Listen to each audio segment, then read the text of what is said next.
Hello friends, today we are continuing our chapter number 4 supply analysis, and this is the two last point of this lesson, changes in supply and concept of cost and revenue.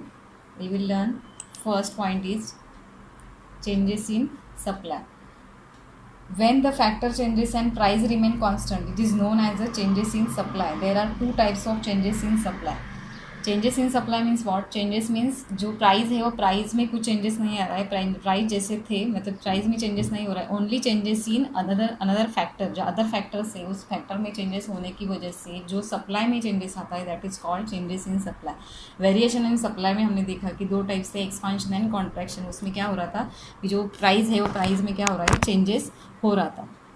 Price के change होने से supply में changes आ रहा है, but यहाँ पे opposite है. Changes in supply means price remain constant but only changes in another factor means income, उसका हैबिट चेंज हो रहा है, कुछ अलग प्रोडक्ट वो परचेस कर रहा है हैबिट्स के लिए, या इनकम, वेदर कंडीशंस, ये जो अनदर फैक्टर्स है वो फैक्टर्स में चेंजेस होने की वजह से जो सप्लाई में चेंजेस आता है that is called changes in supply. तो चेंजेस इन सप्लाई के दो टाइप्स है. There is a two types of supply. First is a increase in supply and second is a decrease in supply. So we will see first point, increase in supply. Increase in supply refers to rise in supply of a given commodity due to favorable changes in other factors such as fall in price of inputs, fall in tax rates, technological upgradation, etc. While price remain constant, the supply curve shift the right of the original supply curve. मतलब क्या है कि जो given commodity है, तो given commodity जो भी price है कॉमोडिटी का उसमें चेंजेस नहीं आ रहा है, only changes in another factor. Other factor means जो इनपुट्स है, इनपुट्स जो लगते हैं, मतलब जो कोई भी कॉमोडिटी का हम प्रोडक्शन करते हैं, वो प्रोडक्शन करने के लिए रॉ मटेरियल की ज़रूरत रहती है, उसमें जो इनपुट्स है तो इनपुट्स में fall in tax rates, inputs के टैक्स रेट फॉल हो रहे हैं, या इनपुट का प्राइस चेंजेस हो रहा है, टैक्स रेट फॉल हो रहा है, टेक्नोलॉजिकल अपग्रेडेशन हो रहा है. ये जो चेंजेस होते हैं वो चेंजेस होने के बाद जो डिमांड सप्लाई में चेंजेस आता है that is called supply, increase in supply. While price remain constant, price में कुछ चेंजेस नहीं हो रहा है, only changes in another factor. The supply curve shift from right to original supply curve. This year OX axis represent quantity demand, quantity supplied, and OY axis represented price. SS is a supply curve, मतलब जो SS ये original curve है वो ये यहाँ पे shift हो रहा है. S1 is a new demand supply curve. वो प्राइस में प्राइस या जहाँ पे प्राइस जो है प्राइस में कुछ चेंजेस नहीं हो रहा है, changes in only another factor. तो supply rise from OQ to OQ1, supply जो है OQ से OQ1 हो गया. Same price resulting in upwards outward shift of the original supply curve to right from SS to S1. मतलब ये supply curve जो है SS टू S1 यहाँ पे शिफ्ट हो रही है, known as a increase in supply. Next point is decrease in supply. Decrease in supply, same opposite of the increase in supply. Decrease in supply of supply refers to fall in supply of given commodity due to unfavorable changes other factors such as increase in the prices of outputs, increase in tax rate, outdated technology, strike by workers. While price remain constant, the supply curve shift to the left of the original supply curve. It is shown in figure 4.1. कभी कभी labours strike करते हैं, outdated technology का use होता है, plus इसमें जो inputs हम यूज़ करते हैं या प्रोडक्शन बनाने के लिए उसका क्या होता है, प्राइस बढ़ जाता है, प्रोडक्ट कॉस्ट ऑफ प्रोडक्शन बढ़ जाता है. ऐसे जो फैक्टर्स है, इस फैक्टर्स में चेंजेस आने की वजह से जो सप्लाई में चेंजेस आता है दैट इज़ कॉल्ड सप्लाई में चेंजेस आता है, सप्लाई मतलब कम होता है, that is called decrease in supply. ये जो है decrease in supply we will see in figure 4.9. In figure 4.9, quantity supplied is shown on OX axis and price we will see in OY axis. OQ to मतलब जो supplies fall from OQ to OQ2, मतलब पहले OQ था, अभी supply कितना हो रहा है, OQ2 हो रहा है. With the same price OP1 resulting inwards, मतलब जो OP प्राइस है वो OP प्राइस में कुछ चेंजेस नहीं हो रहा है, सिर्फ चेंजेस इन सप्लाई. तो original supply curve is a left from SS to SS, मतलब ये जो ओरिजिनल कर्व है तो SS original curve, SS original curve से शिफ्ट होके कहा जा रहा है वो S2 हो रहा है. मतलब ये अंदर के साइड, अंदर की तरफ क्या हो रहा है, शिफ्ट हो, इनवर्ड शिफ्ट हो रहा है, अंदर की साइड शिफ्ट हो रहा है. So this is the decrease in supply. This is known as a decrease in supply. अंदर की तरफ जो इनवर्ट साइड में जो सप्लाई कर्व शिफ्ट हो रहा है that is called decrease in supply. This is the there are two types of changes in supply, increase in supply and decrease in supply. Next point is a type of cost, concept of cost and revenue. Concept of cost of revenue. Cost of concept, when the entrepreneur undertake an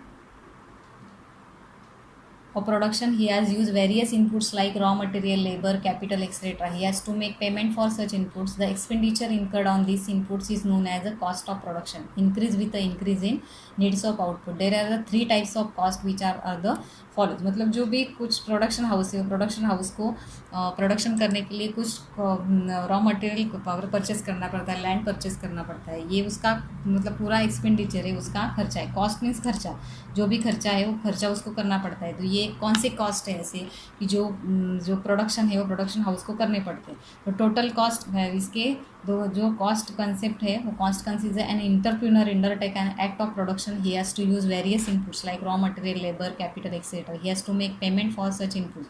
जो inputs वो production के लिए लगाता है उस production का उसको कुछ पेमेंट देना पड़ता है। There is a expenditure incurred in all this inputs is known as cost. मतलब जो भी एक्सपेंडिचर है इसके ऊपर जो एक्सपेंडिचर करता है, लेबर के ऊपर करता है, रॉ मटेरियल के ऊपर करता है, that is called cost. Inputs is known as cost of production increase in the needs of outputs. There is ऐसे कौन से खर्चे हैं उसको करने पड़ते हैं, कौन सी ऐसे कॉस्ट है उसको देना पड़ता है। तो first is a total cost. तो total cost is a total expenditure incurred by the factor of production of goods and services. Total cost is the sum of fixed cost and total variable cost at various level of outputs. Total cost means what कि उसको पूरा जो total expenditure total जो firm के ऊपर जो production के ऊपर जो लगाता है गुड्स एंड सर्विस को प्रोडक्शन निकालने के टाइम पे जो भी टोटल जो सम टोटल जो वो एक्सपेंडिचर करता है उसको बोलते हैं टोटल कॉस्ट। अगर टोटल कॉस्ट कैसे निकालते हैं, T C is equal to T F C plus T V C. T F C means total fixed cost, जो लैंड है, मशीनरी है, उसके ऊपर जो खर्चा करता है उसको बोलते हैं टोटल फिक्स्ड कॉस्ट। मतलब समझो फॉर एग्जांपल लैंड अगर जो वो परचेस कर रहा है, लैंड के ऊपर कुछ रेंट देना पड़ता है। मशीनरी है तो मशीनरी को उसको क्या करना है, अपडेट करना पड़ता है, या कोई मशीनरी है तो मशीनरी के ऊपर उसमें कुछ चेंजेस भी करने पड़ते हैं, उसको कुछ पार्ट उसका गया तो उसको न्यू पार्ट उसको मशीनरी में लगाना पड़ता है। तो ऐसी जो कॉस्ट है उसको बोलते हैं fixed cost. And TVC means total variables, जो चेंज होने वाले जो खर्चे हैं, जो एक्सपेंडिचर है उसको बोलते हैं टोटल वेरिएबल कॉस्ट। अगर उसका प्रोडक्शन मतलब सप्लाई बढ़ रहा है तो उसको ज़्यादा प्रोडक्शन करना पड़ेगा। सो वेरिएबल कॉस्ट के मतलब लेबर के ऊपर भी ज़्यादा खर्चा करना पड़ेगा और मटेरियल के ऊपर भी उसको ज़्यादा खर्चा करना पड़ेगा। So total variable cost is always change. So total cost कैसे निकालते हैं, T C is equal to T F C plus T V C. TFC means total fixed cost and TVC means total variable cost. मतलब variable cost means labor, material, power, fuel, etc. So next, total fixed cost means total fixed cost are those expenses of production which are incurred on fixed factors such as land, machinery, etc. And total variable cost means total variable cost are those expenses of production which are incurred on the variable factors such as labor, raw material, fuel, etc. Next point is a average cost. First हमने total cost देखा, अभी second point is a average cost. यहाँ पे पहले हम types of cost देखेंगे। Total cost का है total fixed cost and TFC, total variable cost TVC. Second point is average cost and third is a marginal cost. तो second हम देखेंगे अभी average cost.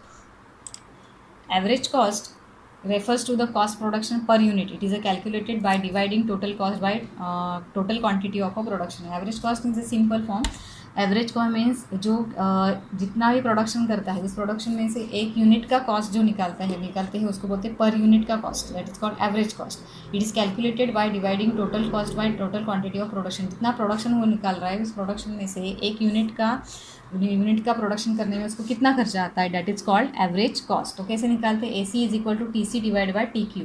AC means average cost, TC means total cost and TQ means total quantity. Total quantity को कितना निकाल रहे हैं उस टोटल क्वांटिटी में एक पर यूनिट का उसको क्या करना है, कॉस्ट निकालना है। तो वो कैसे निकालते हैं, for example if the total cost of total production of 40 units of commodity is 800, then the average cost is मतलब प्रोडक्शन में जो जितना निकाल रहा है उसका टोटल कॉस्ट कितना है 40 यूनिट्स का 800, तो एक कॉस्ट एक यूनिट का कॉस्ट कितना है, तो T C divide by T Q 800 divide by 40 rupees 20 per unit, ये क्या है एक यूनिट का कॉस्ट मीन्स तो एवरेज कॉस्ट।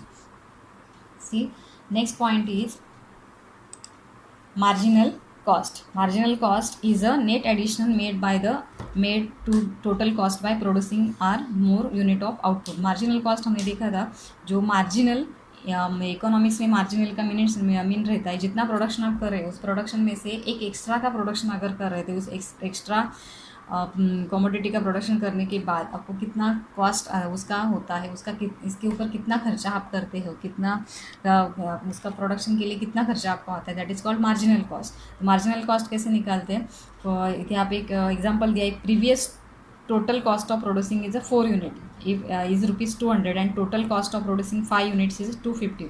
मतलब टोटल प्रोड्यूसिंग कितना करते हैं वो 4 यूनिट्स का कर रहे हैं, लेकिन एक्स्ट्रा यूनिट कर रहे हैं तो 5th यूनिट, मतलब 4 में एक एडिशनल किया तो 5th यूनिट होता है, तो 5th यूनिट का टोटल कॉस्ट कितना होता है 250। Then T C N divide is equal to T C N minus T C N is equal minus 1, मतलब n means number of units produced, mcn is equal to tcn minus tcn minus 1, tcn total cost n means commodity total cost of nth unit and tc total cost of previous unit में जितना production वो करता है खर्चे में उसका जितना भी कॉस्ट है मार्जिनल टोटल कॉस्ट, उसमें से एक एक्स्ट्रा यूनिट का अगर प्रोडक्शन वो करता है तो वो एक्स्ट्रा यूनिट का जो प्रोडक्शन होता है उसके ऊपर वो कितना खर्चा करता है, that is called marginal cost. तो पहला जो कॉस्ट था वो कितना है 250, मतलब मतलब टोटल कॉस्ट है इसमें जो 250 divide by 200 is equal to 50, मतलब मार्जिनल कॉस्ट कितना हो गया 50 rupees.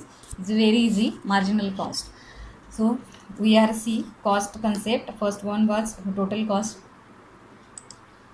average cost, and third is a marginal cost. There is a two cost concept in this total cost, fixed cost, and second is a total variables.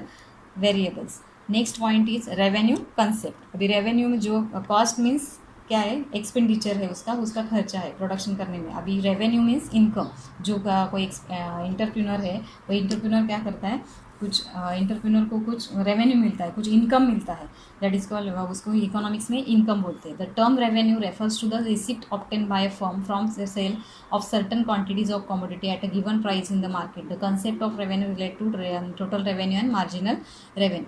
मतलब market में production supply करने के बाद जो given price है उस price को cell कर प्राइस में उसका कमोडिटी का सेल करने के बाद उसको कितना मतलब पैसा मिलता है, कितना प्रॉफिट उसको मिलता है, कितना इनकम मिलता है, that is called revenue concept. The first revenue concept is total revenue. Total revenue कैसे निकालते हैं, total revenue, average revenue and third is a marginal revenue. तो first is total revenue. Total revenue is a total sale proceed of a firm by selling commodity at a given price. It is a total income of firm. Total revenue is calculated as follow. Total revenue कैसे निकालते हैं, मतलब जितना वो production करता है उस production का सेल करने के जितना फर्म प्रोड्यूस होता है firm by selling commodity, production का सेल करने के बाद मार्केट में सेल करने के बाद उसको कितना प्राइस मिलता है, उसका कितना प्रॉफिट मिलता है, इनकम मिलता है, that is called total revenue. तो total revenue calculated by price into quantity. For example, if a firm sell 15 units of commodity at a 200 per unit, TR is calculated as, मतलब TR is equal to price into quantity, 200 into 50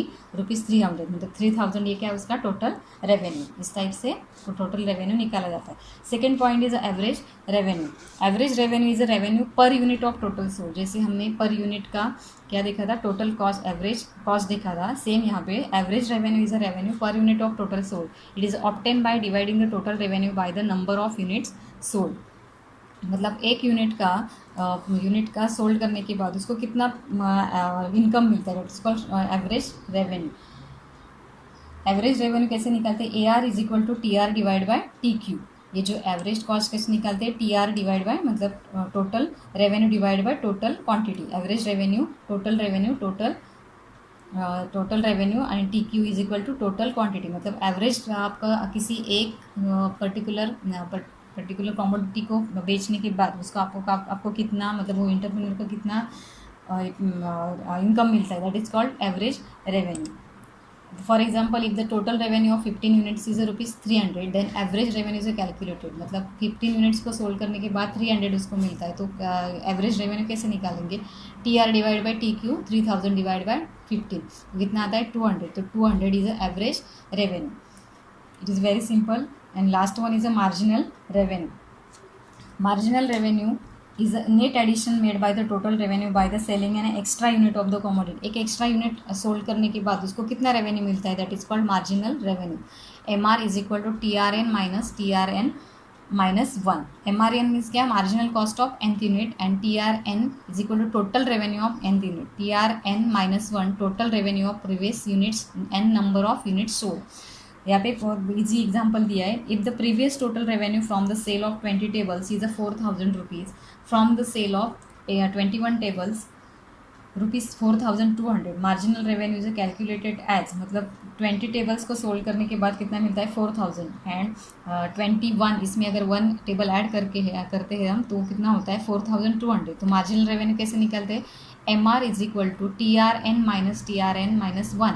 4200 minus 4000, मतलब जो ₹200 पर table, मतलब ये rupees पर मतलब एक 20 हम क्या कर रहे हैं? टेबल को बेच रहे हैं. टेबल बेचने के बाद हमको कितना मिलता है? 4000. अगर एक एक्स्ट्रा टेबल बेचने के उसमें, मतलब एक एडिशनल करके 21 से 20 में एक ऐड करके 21 हो गया, तो 21 टेबल बेचने के बाद आपको कितना रेवेन्यू मिलता है? 4200. तो मार्जिनल रेवेन्यू मीन्स एक एक्स्ट्रा बेचने के बाद आपको कितना रेवेन्यू मिलता है? That is called marginal revenue. तो मार्जिनल रेवेन्यू कितना आ रहा है यहाँ पे? 200 पर टेबल. 200 पर टेबल हमको क्या कहते हैं? एक्स्ट्रा मार्जिनल रेवेन्यू मिल रहा है.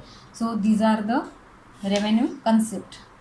This types we have complete our lesson number 4 supply analysis. Thank you.